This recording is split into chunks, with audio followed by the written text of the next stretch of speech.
Hey, what's going on, everybody? Welcome back to Auto Transport Intel. It is Wednesday.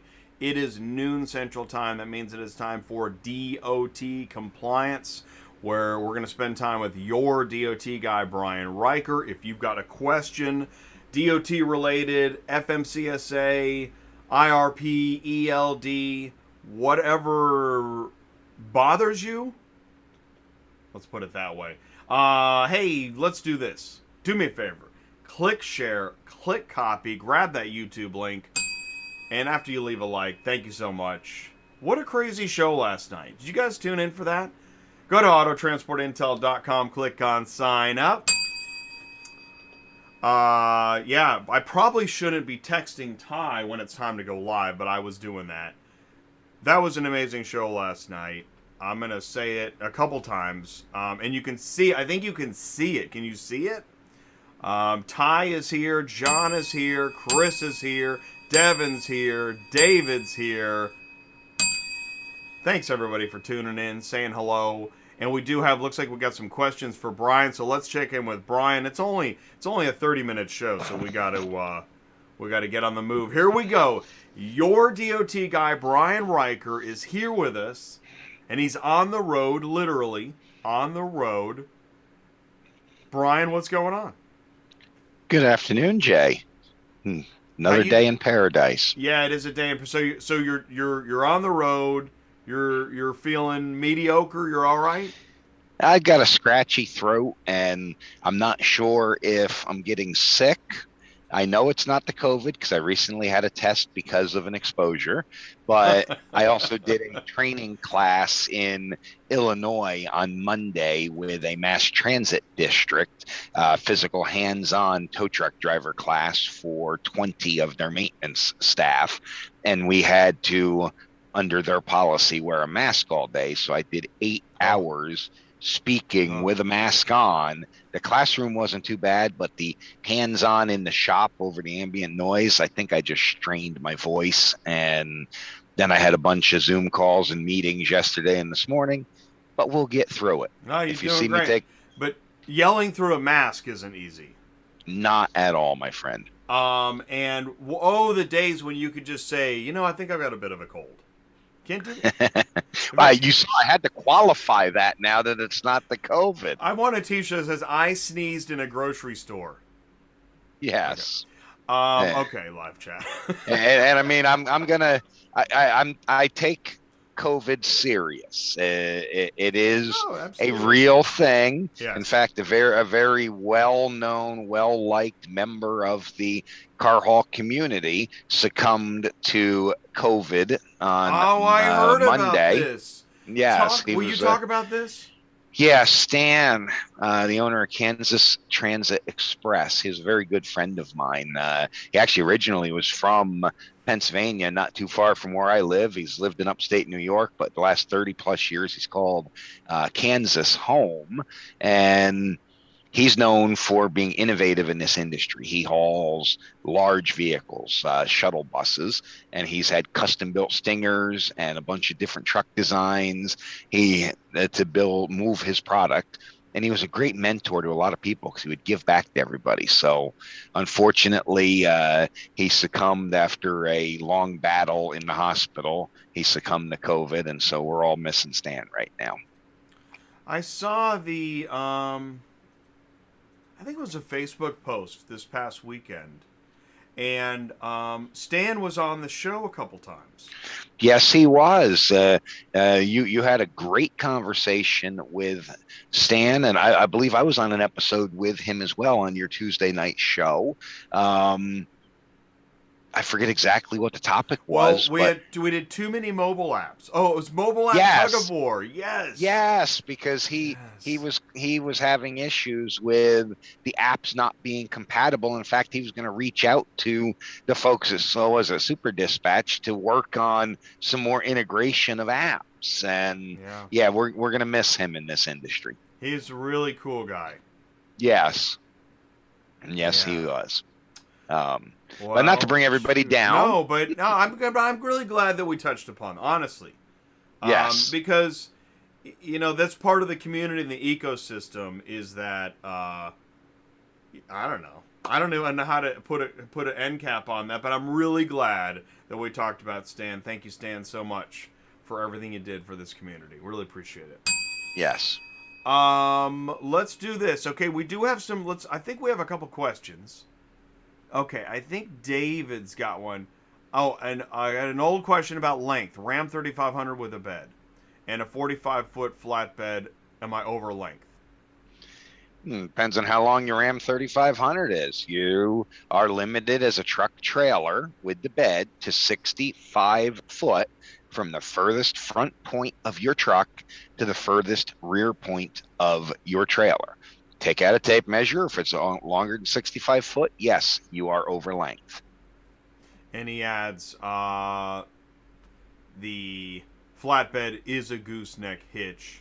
He adds that in, but that won't change the tape measure at all. No, you're still a truck trailer if the truck has the pickup box or a hauler bed or any means of hauling cargo. You are a truck trailer limited to 65 foot. To exceed that, you would need to have your truck titled and registered as a tractor, and you then need a fifth wheel style hitch, a hitch up over your axle, not a ball and socket hitch like a bumper pull. And then you could be a tractor trailer. So you'd have to meet the definition of a tractor trailer. And then you would be able to have a 53-foot trailer and an unlimited length on your tractor. Now, this does not apply to overhang. This is just your base truck and trailer combination. And he's asking follow-up, what about removing the bed?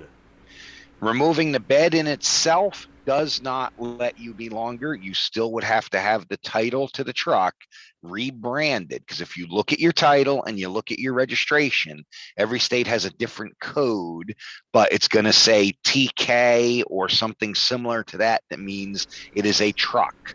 You would have to go through whatever your state's reconstructed or modified vehicle process is to get your title branded to be a TT or whatever brand that state uses.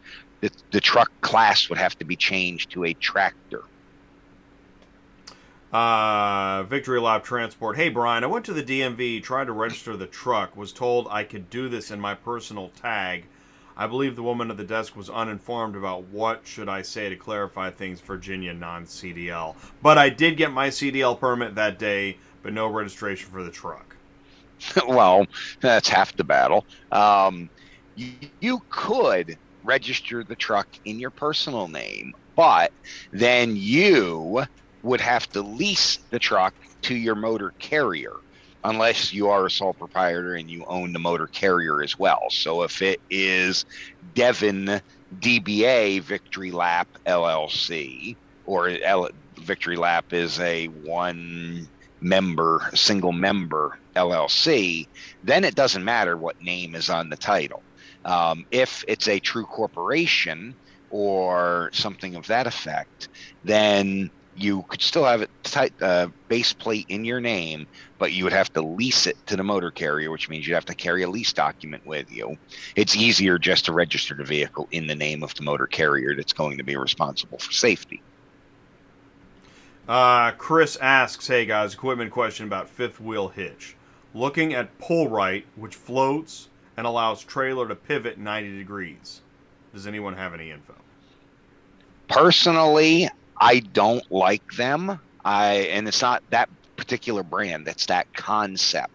They're great if you're moving recreational vehicles and you want to try to make that RV trailer ride as smooth as possible so that you're not shaking the contents around and damaging the trailer.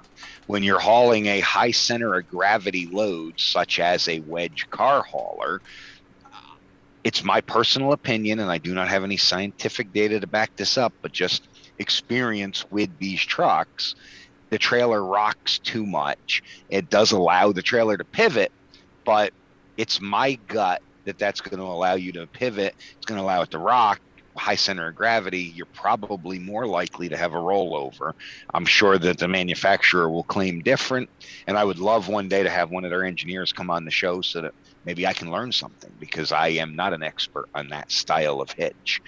But just 30 plus years experience with combination vehicles, I'd rather my hitch be rigid side to side, not floating side to side. I've towed and I've driven some RVs with that style hitch, and I did not like the way they feel. Time permitting, we're gonna look at that axial.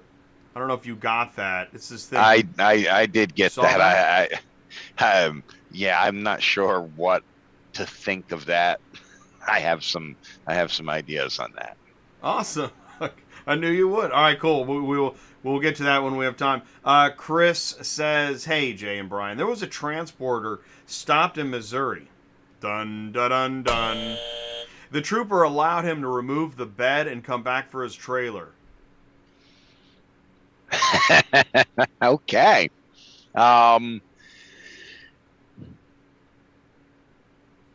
You left me speechless. I know, right?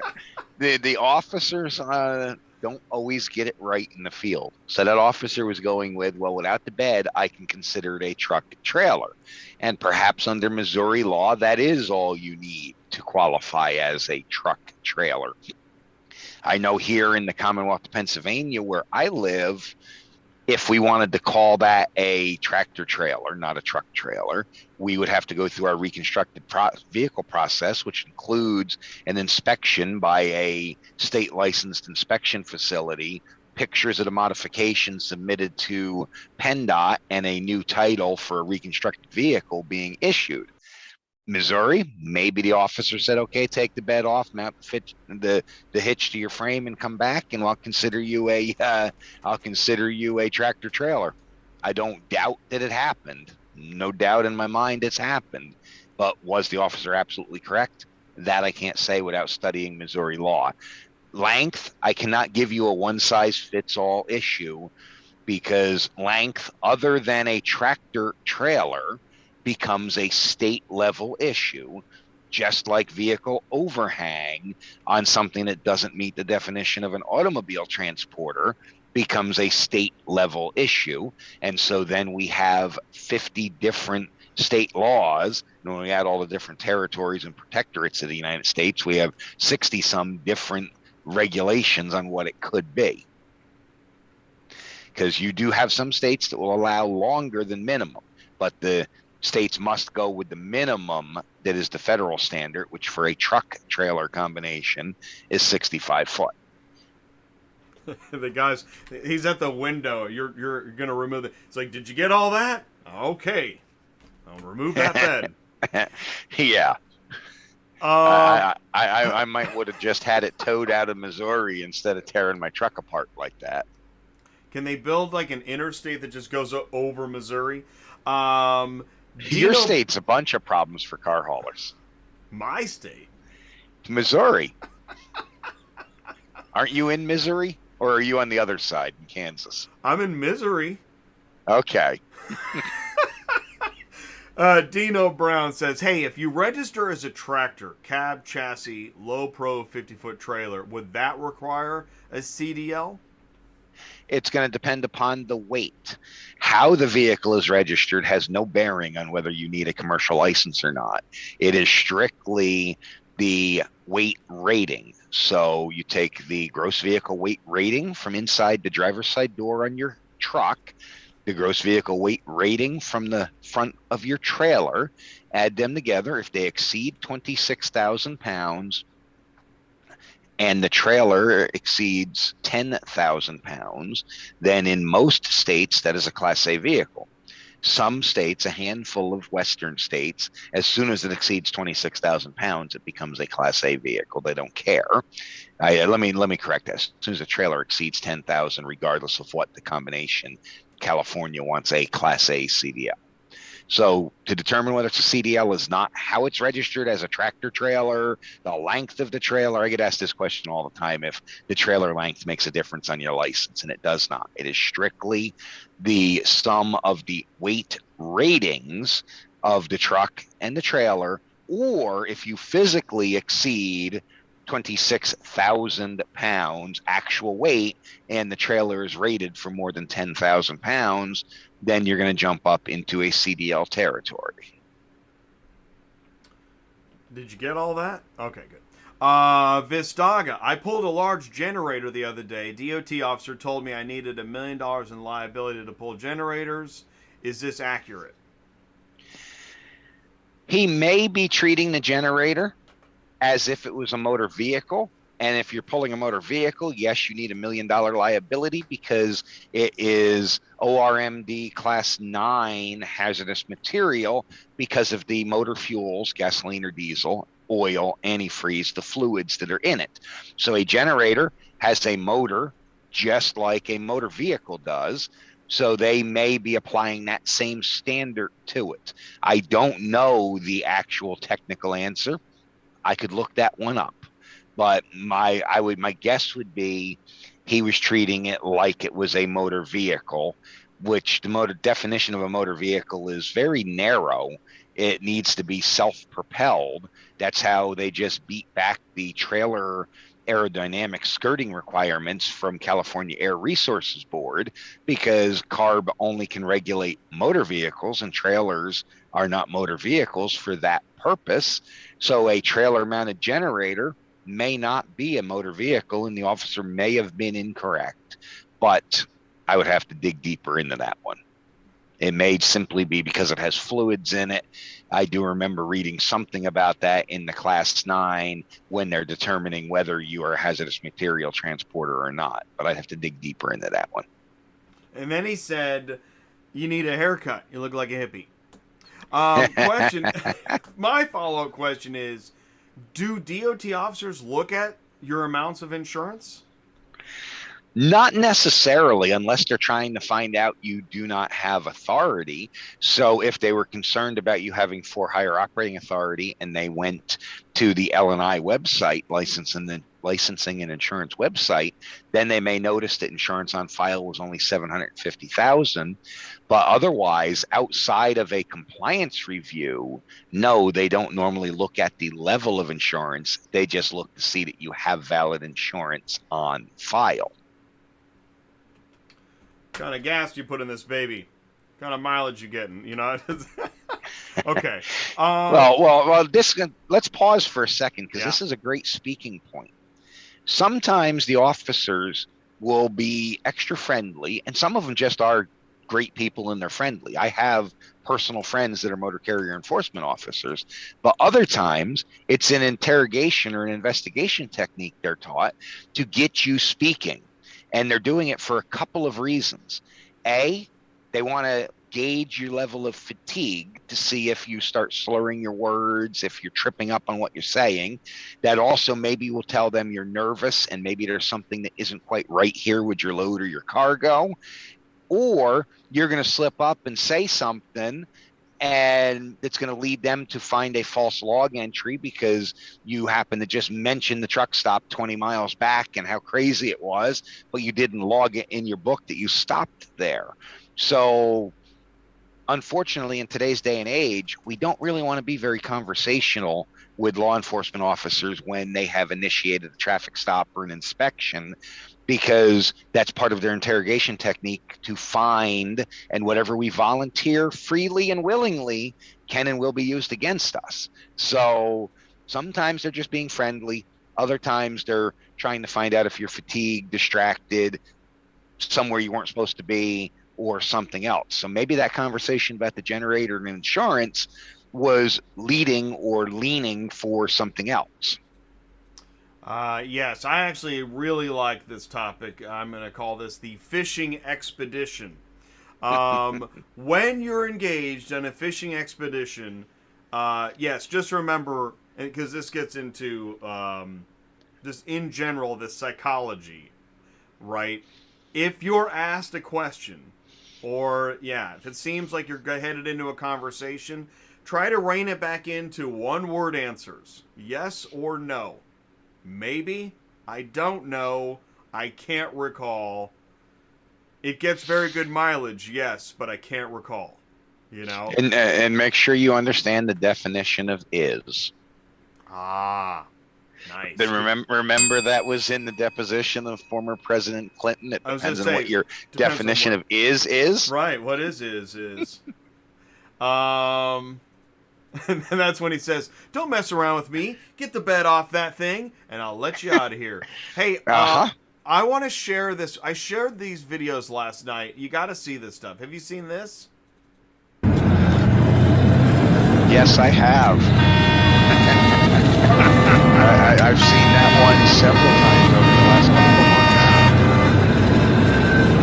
I sent that to a friend and customer of mine who his primary business is transporting new and used ambulances, and I said, at least this guy doesn't work for you. Oh my God! What is Brian? What's going on here?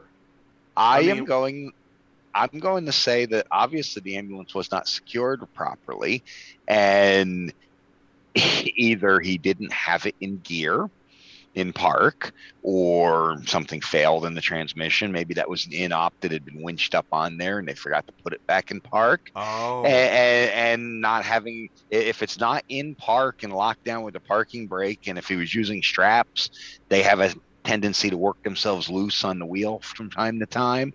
Somehow it was not secured properly, and it just finally let loose whatever was holding it on. And it obviously wasn't in gear because of the way it continued to roll. If it was locked in gear, it would have hit the ground, started skidding, turned sideways. And no, that kept free rolling and kept up with the truck for a while. So I'm imagining that was probably an in-op that had been loaded on his trailer or winched onto his trailer, and they forgot to lock it in gear. We're counting on the parking brake. Maybe the drive shaft is removed if it had been previously towed. All speculation on my part.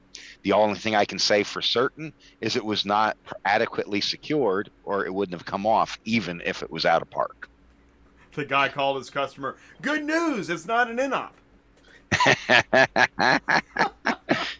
I've seen some wonderful jokes going around about this. I guess that's what happens when you go code 3 in the middle of the transport and all sorts of stuff. But just imagine being the guy filming that in the background. Well, no, yes, this one. And it is a miracle. That video is a miracle in itself. Here's another. You've seen this one? Yes, she's waving out the window of the car. How? Okay, I think I know what happened here. What I don't understand is what's on video now. Like, yes, I don't understand how the truck driver has not realized he has a vehicle stuck under him. That means he has not looked in his right mirror waving in a while. No, okay, so here's my take, all right, Mr. Pessimist. He knows she's there. He put her there. Well, he just doesn't care. She put herself there, and he doesn't care. Because he's had it. What I don't understand is, so is she such a crazy driver that she's waving? Like, that I can't, but it helps understand how this happened. I'm hoping that in her mind waving was trying to get the cars behind her attention to call 911, or maybe she doesn't have a cell phone. Right. I'm hoping she's trying to get attention that, hey, I'm alive in here. I'm alive, call somebody. Yeah. Just dial 1-800-KAREN. I mean, the thing is that, okay, I'm just going to say it. I'm going to go to camera 1. I say it, and it doesn't matter. It really doesn't matter. But people do not, regardless of all the wonderful social media we see about, suddenly there's, when the Suez Canal, everyone's like, oh my God, truckers. Okay, well, that's for one day. And then the rest of the days, everyone's like, screw them. I'm not driving behind them. I'm going to pull in front of them, all this crap. And this guy's sick of it. He's tired of seeing steering wheel holders pulling in front of him, getting on his butt. I saw it the other day. I saw another guy on the just right on the tail of it was a single car trailer. But come on, stop road raging the guy. Just go around him, dummy. Anyway, so she decided she was going to road rage a semi, and now she's waving from underneath.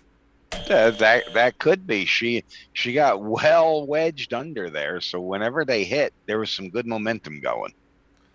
Okay. It is so crazy. Let's see here. What else do we have in the bag of... Oh, yeah. So David is sure that he stumped us today. Thank you, David. Uh-huh. Let's see here.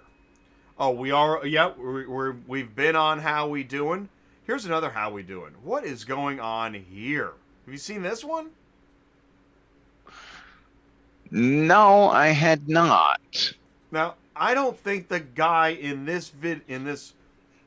I don't think that guy is associated with that truck. I don't know it, but I'm excluding him from the criticism here.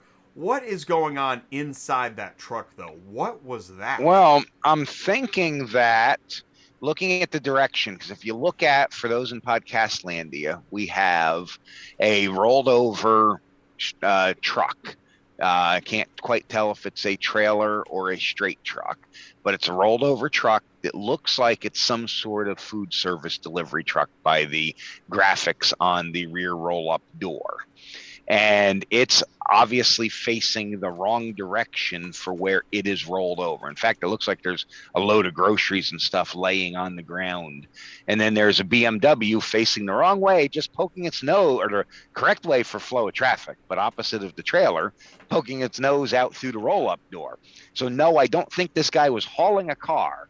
I'm imagining, looking at the backside of the street sign and the turn-only marks on the pavement, that truck came through the intersection, rolled over, and that BMW just happened to be in the wrong place at the wrong time and came in through the roof of that truck or trailer. Because those roofs are lightweight fiberglass or tin. They're not strong. And he's busting out through it. That is you know what? That actually makes so much more sense. And the guy that's there in the video in the left corner, he should have a safety vest on because he's the tow truck operator. That's the tail of a rollback carrier. And you can see he's got a line going over by the truck. He's probably getting ready to winch that BMW the rest of the way through that trailer to get it out of there. That is one wild prognosis. It's kind of like in that movie where, anyways, guy jumped off a building, there was a net, I don't know. I want to say this. I see Silvermint. I want to address this. This is a good one, Silvermint. I'm not thrilled with the FMCSA public shaming companies that fail their clearinghouse testing. And before I hand this to Brian, I want to say this. See, this is why we all think it's funny, or I don't know. I've never really liked how, like, mugshots are shown on, like, headlines, news articles. Oh, look at this guy, look at this criminal, look at this. Well, when we view mugshots as comedy, well, guess what? You might be the next mugshot. How do you like those apples? That's a tactic that had been used by law enforcement during an arrest process to do the perp walk too, where they walk you out in front of the cameras and start swaying public opinion against you, which has been proven to sway juries when there's jury trials and stuff. So until you're actually proven guilty, found guilty in a court of law, I would not want to publicize too much. I'll agree with you. I don't like the mug shots until they're proven guilty in a court of law.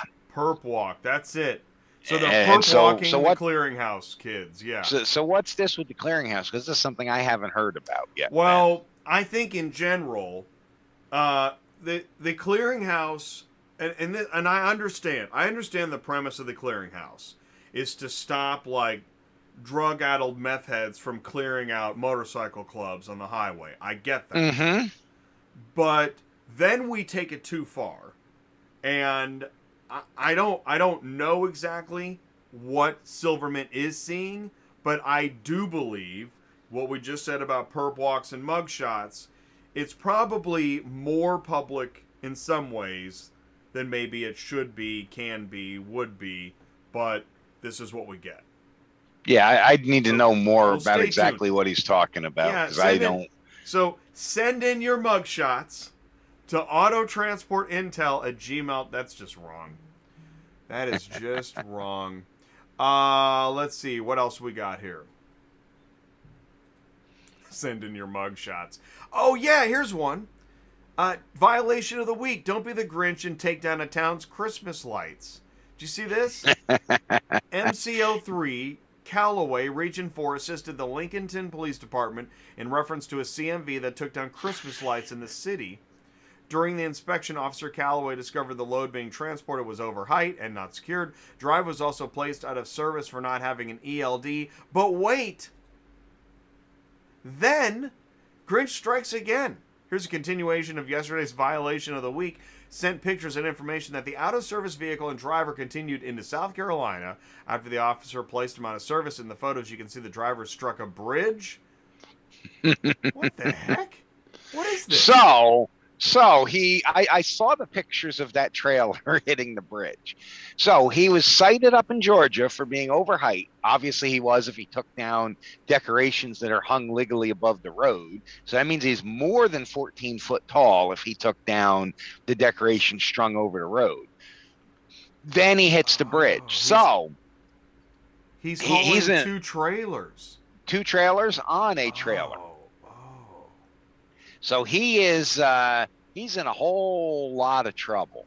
You got some guy out there in suspenders and a hat. Boy, I'm gonna tell you, boy, you're in trouble, boy. Oh my God! That's my best Foghorn Leghorn impression. Yeah, Foghorn Leghorn, Officer Foghorn. I love it. So here's the problem. He violated an out of service order. He was over height and he failed to correct that before he left. Then he crossed the state line and hit another bridge. And so he was operating a commercial vehicle. He is out of service. That can result in him losing his privileges to drive. Not that he obviously cares. It can result in his motor carrier being suspended because this is an egregious violation that resulted in 2 collisions. The first one taking the lights down, and now this one on the bridge. They'll probably find a bunch of other stuff wrong with them when they dig into it. And he's got a cargo claim to explain that all the insurance company needs to do is get this information from Georgia with their continuation of the violation and say, well, the claim wouldn't have happened because he knew he was out of height over height long before he hit this bridge, and he failed to correct the problem, so we're not paying the cargo claim either. Dang. Guys, and gals, wow. This is why you have to do it legitimately. It's not worth trying to run under the radar. That is unbelievable. That is an unbelievable story. I had seen the images of him hitting the bridge. I had not heard about the taking the Christmas lights down. Right, it started with Christmas lights. And that's where karma was like, you will not like the next one. Stop driving. Somewhere there's a YouTube video of a guy sitting in his truck, right, and out the back windows, this destroyed trailer is like, I think it'll buff out. The roof is missing. Yeah, I heard it. I heard it on Raw Dog this morning. Then talk about a carrier in Idaho failing their clearinghouse testing. Oh, okay. So Silver Mint is talking about. Oh, so he heard on Road Dog. What is it? Road Dog Radio about the public shaming of the clearinghouse testing. So Silver Mint, did they name the guy? Where he lives? Any personal information? Or was it a generic? I'm going to go with the first one. Because that's the thing is, once we've decided that somebody's deserving of the public shaming, oh yeah, we go lock, stock, and barrel. I mean, put their address. Well, the FMCSA will make public information when they have placed a carrier out of service. Now, normally they don't do a press release or anything on it. It's just all, and here's the thing to remember. Once you become a motor carrier, all of your information is part of the public record.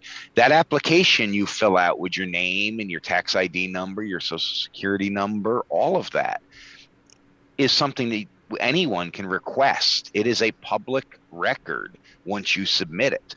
That's why you can easily go to safersys.org or the LNI site or any one of them and get all the details you want.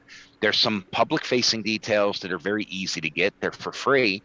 But if I wanted to spend a couple dollars and order a complete carrier profile, I'm going to get your phone number, your email address, your tax ID. If it's a corporation, the addresses of the owners of the corporation, all of it. It is publicly available information. So FMCSA, when they place somebody out of service, you've already signed off the release for all this information to be public. They can publish it, and they generally just publish it on their license and insurance website that says carrier is out of service or not authorized. But if they feel a carrier was extremely egregious, you're just a big dumbass, then they will publish a imminent hazard out of service order. Normally that's reserved for someone that's had multiple DUIs or struck and killed somebody and shouldn't have been driving the truck in the first place. Like the carrier you referenced earlier that was all methed up and ran over the motorcycles. Right. He was an imminent hazard, and the FMCSA publicly announced it. And that's also to prevent these people from, the theory is prevent these people from getting hired somewhere else or someone still doing business with them, because now the FMCSA published that they're an imminent hazard and should have been placed out of service. I don't agree with shaming you on everything. I don't know this particular story Silverman's talking about. I'm interested in learning more about it. But perhaps the company was put out of service because they failed to comply with clearinghouse and have a drug testing program, and maybe they had a driver have a bad crash or something and they were high, and that could have been prevented if they had a drug testing. I don't know the story. I'm just speculating here. But so for some cases, I can understand why FMCSA publishes these out of services. And we need a way for the customer to know, hey, I'm going to hire this motor carrier. I want to make sure that they're still legitimate and in business. So there has to be some form of public disclosure that their license to operate has been suspended. Well, and Silverman said it was company name. I guess I'm thinking about that. There's like a coach, there's a football coach, and the videos are out of him at a bar. Like, really? Okay. Yeah, that no. But the FMCSA will publish a company name because the company name is public information. And so if that company did something, just not having a clearinghouse program, they're not publishing that. Or not participating in the clearinghouse. There had to be something else that tied into this to make it particularly dangerous for this motor carrier to warrant them publishing it. How about when we get undercover lot lizard, right? somebody's right now, somebody's like, ooh, that's good. Undercover lot lizard. Okay. I'll tell you what, we are over time. And I've completely worn out my welcome with that last comment. So we're gonna wrap it up. Hopefully, we got your questions answered. And I'm happy to say we had Dino Brown was in here asking a question. That was cool. And it's good to see. It's good to see new folks coming in. And if you've got advice, or you've got questions and you need advice, here's what you do. Email your question. I'll put it in the live chat here. Email your question to onair@yourdotguy.com. It'll pop up here in a second. That is how you can get answers in between Wednesdays. Ooh, that sounds like a pretty good get an answer in between Wednesdays. On air at YourDOTGuy. Yeah, that's pretty good. And also, Brian, you've got On the Road?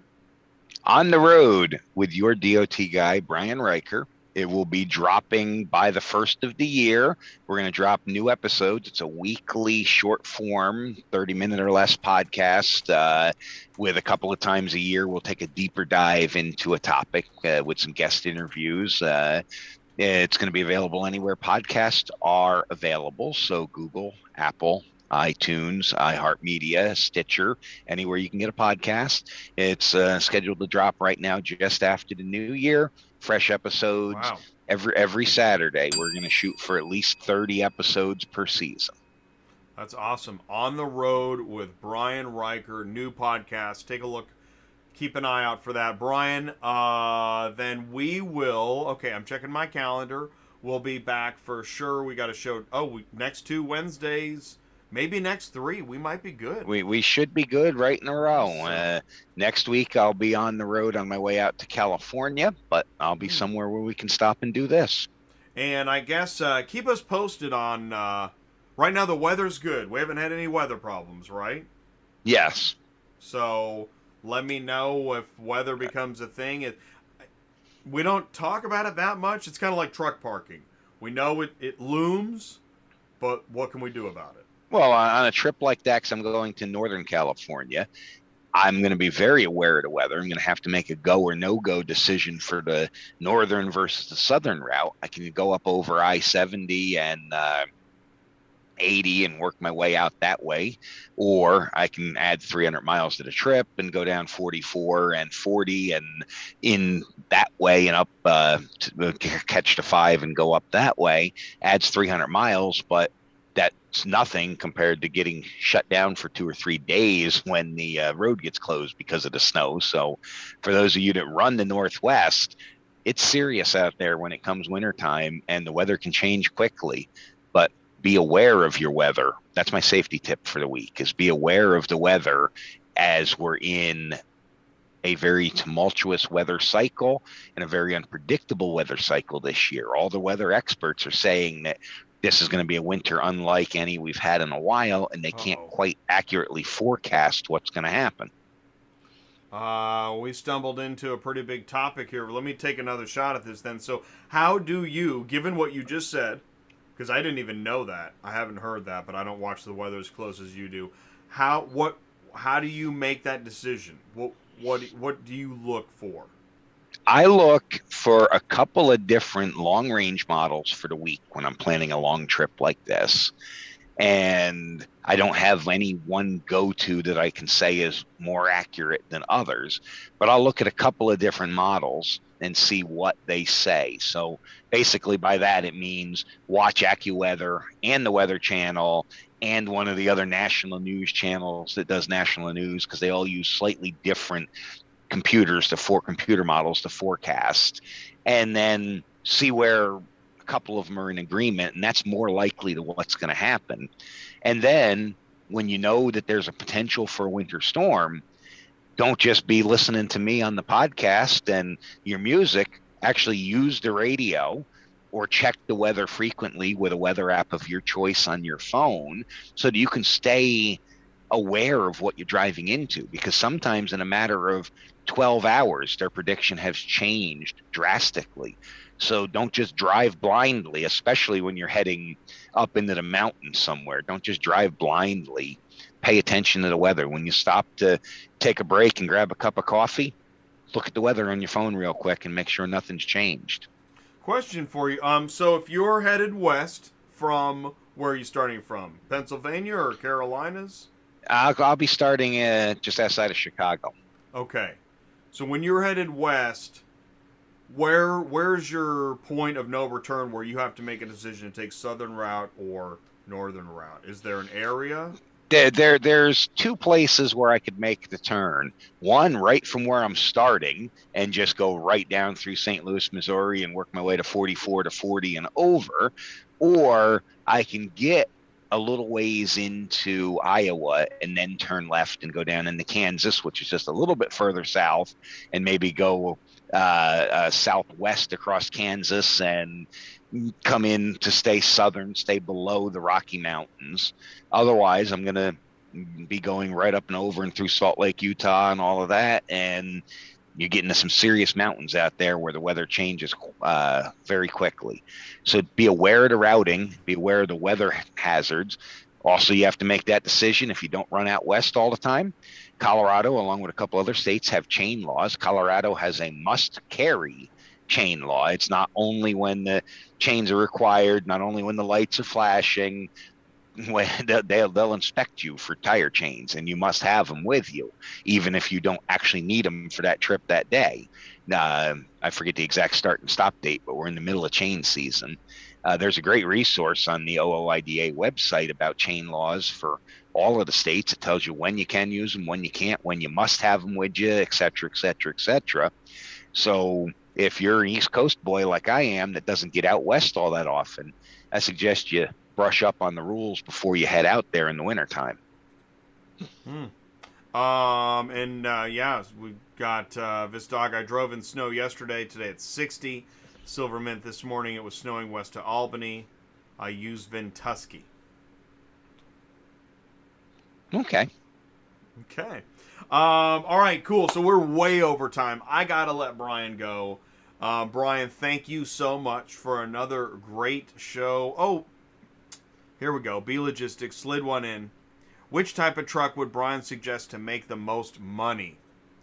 Box, reefer, flatbed, dry van, power only, or hotshot? Really stacking the deck on this one. That's a loaded question because I know people that make great money in all forms. So the you're not going to like my answer because I can't tell you, oh, go get a dry van. Right now, box truck, dry van freight is through the roof.